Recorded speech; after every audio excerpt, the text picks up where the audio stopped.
Welcome back to the show, everyone. Today we have a truly fascinating conversation lined up that I think is going to revolutionize the way many of you think about your health and your future.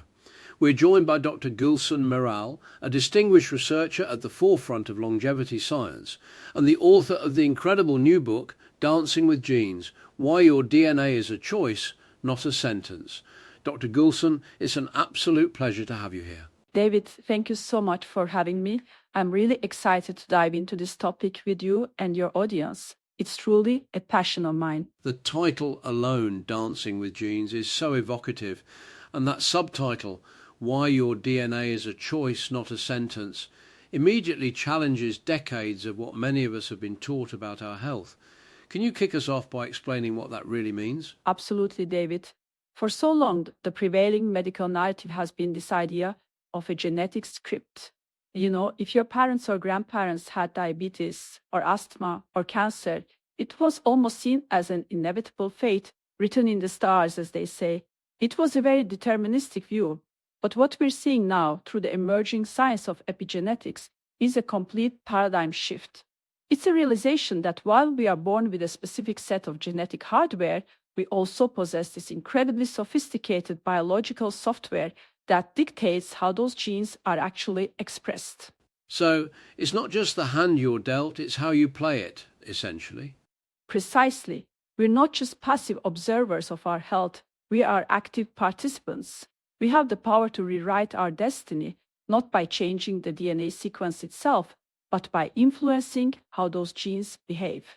It's incredibly empowering. That's a huge revelation for so many people. And you use this analogy in your book that I found really helpful. DNA is the hardware, but lifestyle is the software. Can you break that down for us? Of course. Think about it like a computer. Your DNA, those adenine, thymine, cytosine, and guanine nucleotides, is the fixed hardware. It's the blueprint, the actual structure. But the software, that's epigenetics.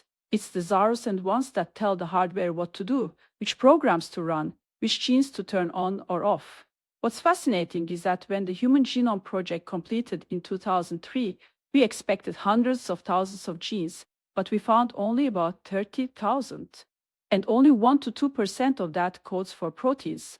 The other 99%, once dismissed as junk DNA, is actually this master regulatory system. So the junk DNA is actually the operating system, basically. Exactly. It's the sophisticated control panel, and one of the key mechanisms of this software is called DNA methylation.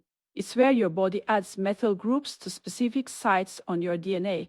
You can think of vitamins, folate, B12, B6 as the ink this software uses to write those epigenetic marks. It's a critical process. To put it in perspective, a banana actually has more genes than we do, around 46,000.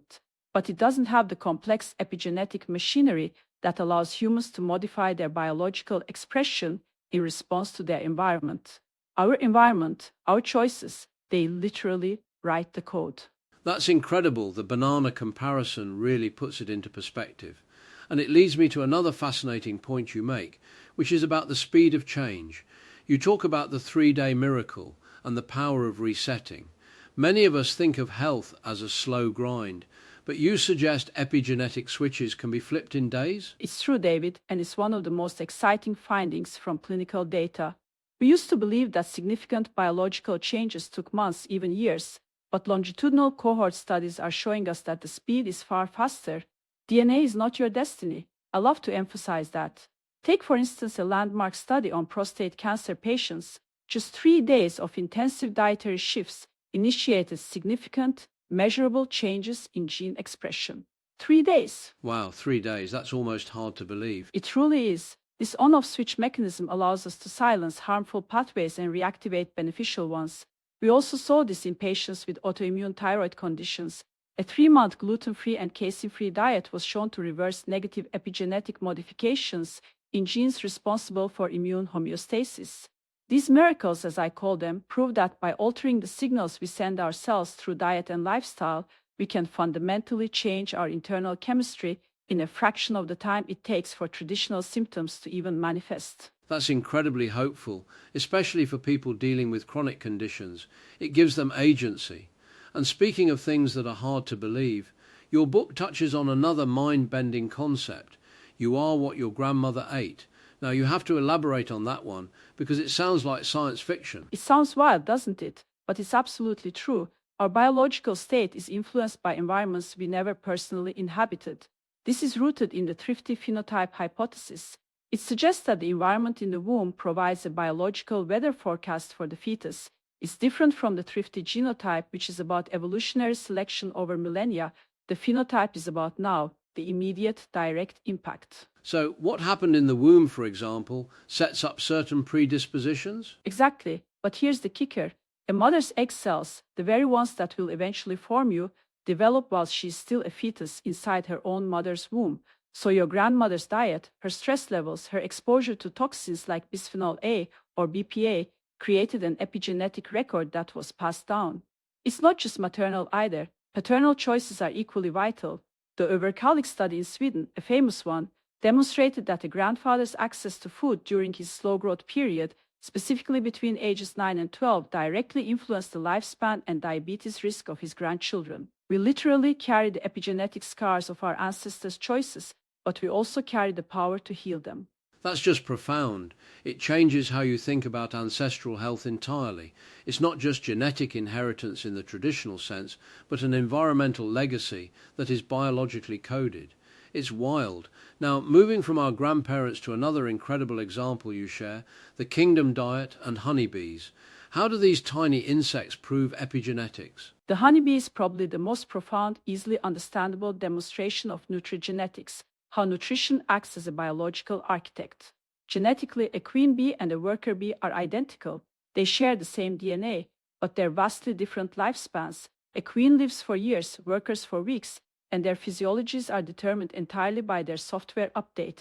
It's all about their diet, royal jelly versus pollen. So the diet completely changes their entire existence. Precisely. Royal jelly contains specific bioactive compounds that silence a gene called DNMT3. This silencing is what unlocks the queen phenotype. It's truly amazing. And in human terms, we have our own versions of royal jelly. Bioactive compounds like sulforaphane, which you find in broccoli, and curcumin from turmeric, act as signals that influence our DNA methylation patterns. Just as royal jelly creates a queen, targeted nutrition can awaken our most resilient biological potential. We can literally eat our way to better gene expression. That's a powerful metaphor for our own diets. It really drives home the idea that food is information. And speaking of ancient wisdom, you draw a fascinating parallel between modern science and the observations of the philosopher Ibn Khaldun, dating back 600 years. How does he fit into this epigenetic story? Ibn Khaldun, in his seminal work The Muqaddimah, observed something remarkable centuries before we even conceived of the gut-brain axis. He noted that desert dwellers living on restricted diets of barley and olives possessed superior physical health and mental clarity compared to those living in sedentary abundance.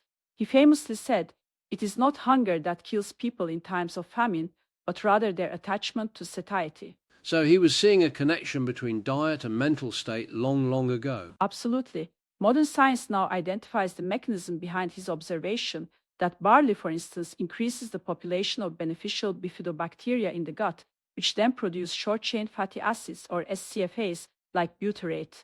These SCFAs stimulate serotonin secretion in the gut, which as we know now regulates mood and protects against metabolic decay. Ibn Khaldun essentially predicted that what we eat changes how we think, the very definition of the modern gut-brain axis. It's a testament to how ancient wisdom often holds clues that modern science eventually decodes. It's incredible how often that happens. It just shows that these deep connections have always been there, waiting for us to understand the how. And speaking of understanding, one of the most exciting areas of your work is about reversing the epigenetic clock. Can you tell us more about that? What does it mean to reverse your biological age? This is truly at the heart of longevity science, David. As a researcher, I make a clear distinction between chronological age, which is simply the number of years you've lived, and biological age, which refers to the actual cellular decay happening in your body. Over time, we all experience what we call epigenetic drift. It's a breakdown in the balance of DNA methylation patterns, leading to what I describe as biological noise. This drift is why identical twins who start with identical DNA can end up with vastly different health outcomes as they age. So even if you share the same blueprint, the way it's expressed can diverge dramatically. Exactly. To quantify this, we use incredibly sophisticated epigenetic clocks like the Horvath, Grim-Age, and Pheno-Age clocks. For pediatric health, the PET-BE clock can even detect epigenetic scars from childhood stress, which is quite powerful. But the most thrilling news in longevity science is that this clock is reversible. One landmark study showed that just 8 weeks of targeted lifestyle changes could reverse biological age by 3 years. It's not a fantasy, it's happening. The ultimate goal is to awaken what we call guardian genes, specific suppressor genes that, when active, protect the body from cancer and chronic inflammation. That's genuinely groundbreaking. The idea that we can effectively turn back the clock at a cellular level is mind-blowing, and it all seems to lead to this future of 4P medicine that you discuss in the conclusion of your book. What is 4P medicine, and how does epigenetics fit into it? 4P medicine is the future, David. We're moving away from the old one-size-fits-all drug health model. The 4Ps stand for predictive, preventive, personalized, and participatory. It's about understanding your unique genetic landscape, including your SNPs, single nucleotide polymorphisms. For example, someone with a polymorphism in the MTHFR gene might require significantly more metal donors, like active folate, than another person to maintain their guardian genes. Without this personalized understanding, a generic supplement might not be enough, or it could even be counterproductive. So it's truly about tailoring interventions to the individual based on their unique biology. Absolutely. We are not the slaves of the genes we are born with. Your daily choices, what you eat, how you move, how you manage stress, how you sleep, these are the ultimate medical interventions. We're entering an era where we can measure our biological software, understand its nuances, and then provide the specific updates our bodies require to thrive. It's an incredibly empowering message. Your genes provide the blueprint, but you are the builder. What software update will you choose to give your body today to ensure a healthier, longer tomorrow? That's such a profound and inspiring way to end, Gulson. It really shifts the narrative from being a victim of your genes to being the architect of your health. Dancing with Genes truly opens up a world of possibilities. Dr. Gulson Moral, thank you so much for sharing your groundbreaking work and your incredible insights with us today. It's been an absolute privilege. Thank you, David. It's been a wonderful conversation, and I hope it sparks curiosity and empowerment in everyone listening. And thank you everyone for tuning in. Be sure to pick up a copy of Dancing with Genes. It will absolutely change the way you see your health. We'll catch you next time.